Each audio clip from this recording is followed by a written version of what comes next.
Good morning, voucher dispenser na full set. Meron siyang bill acceptor, LCD, button. Pag 0, lang siya, machine operating, pero wala siyang gagawin kasi wala man din credit. And coin slot, tsaka thermal printer with automatic cutter. So yung power supply niya ito. So yan yung tsura niya. So buksan natin yung sa taas kasi dito yung parts. Ayan. Doon yung SD card, doon mo ilalagay yung mga vouchers mo. Yung mga pre-generated vouchers. Ito yung thermal printer. Kapag magpapalit ka ng or magpapalit ka ng rolyo ng thermal paper, hilain mo lang ito, tapos ilagay mo yung bago. Tapos isubo mo lang yung yung papel doon sa thermal printer. Yan, ganun lang kasimple. Siyempre, babalik natin yan para hindi mahulog yung papel. Tapos, yun lang. Naman sa likod mo, kuha yung mga bills and papers. Coins at saka bills. Kunin natin muna kung meron akong nahulog. Yan, 520 pesos. Yan. So, yun. Very simple. Maganda dito is, siya. Isolated siya sa system mo. Generate ka lang sa system mo ng mga voucher, tapos ilagay mo sa SD card. Tapos, mag-work to siya independent doon sa system mo. So, hindi na siya mag-consume ng memory or anything. Kung ano man ang mangyari sa system, gumagana pa rin to siya. So, separated siya, isolated.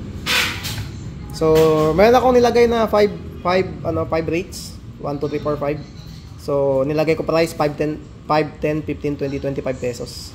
Let's say, nilagay ko ng 5 pesos. So, bibenta niya sa akin yung rate number 1. Yan. So, kahit magbibigay na siya sa'yo ng printout, tapos i-display niya pa dito. Okay? Sakali kasing maubusan ka ng printer, at least makita mo pa rin dito yung voucher. So, kung mapapansin mo, pwede kang maglagay ng space sa character ng voucher. Pinakita ko lang yan. Pwede rin walang space, ka na bahala. So, top button to exit. Or kapag umabot siya ng 40 seconds, na ganyan, ma-exit siya mag-isa. Ganun siya mag-isa. So, again, pwede kang maglagay ng bills. Kung 20 pesos, sorry. Kailangan straight yung edge ng bill acceptor. Yan. So, counting bill, huwag mo siyang gagalawin kung nagbibilang siya ng bill. Yan. So, siya, parang may delay siya ng konti sa pag-counting bill. So, 20, ibig sabihin rate 4 yan. So, bibigyan ka niya ng fourth, voucher rate number 4 or voucher number 4, which is 20 pesos. Yan. So, di-display niya rin dito. Yan. So, yan, walang space. Sample lang, walang space. Voucher Wi-Fi rate number 4. Yung pangalan dito na voucher dispenser, pwede mong baguhin doon sa SD card. Kasi yung iba, yung nilalagay nila dito, yung NTC VAS number, or yung iba, nilalagay nila dyan is yung pangalan ng shop nila. So, again, pwede ka rin maglagay ng 100. Pwede mo rin i-ban yung 100, madali lang i-setting yung bill acceptor. May video tutorial ako paano i-setting. Kasi yung ngayon, sinetting ko siya accept all. So, pwede mo siyang, let's say, gusto mo 20 and 50 lang i-accept. Ilalabas niya to. Pero sa ngayon, naka-accept all yan. So, accept niya to. Pesos. So, counting bill. 0 pa daw siya ngayon. So, don't insert money. Huwag kang maghulog muna. Kasi para hindi siya magkamali. 100. So, pag sakali sobra, kasi diba 25 lang yung pinakamahal na dispenser, voucher ko. So, pag prines mo yan, bibigay niya sa'yo yung ganun lang yung style niya. So, yung rate or yung price ng bawat voucher, ma-edit mo yun dun sa SD card. So, yan.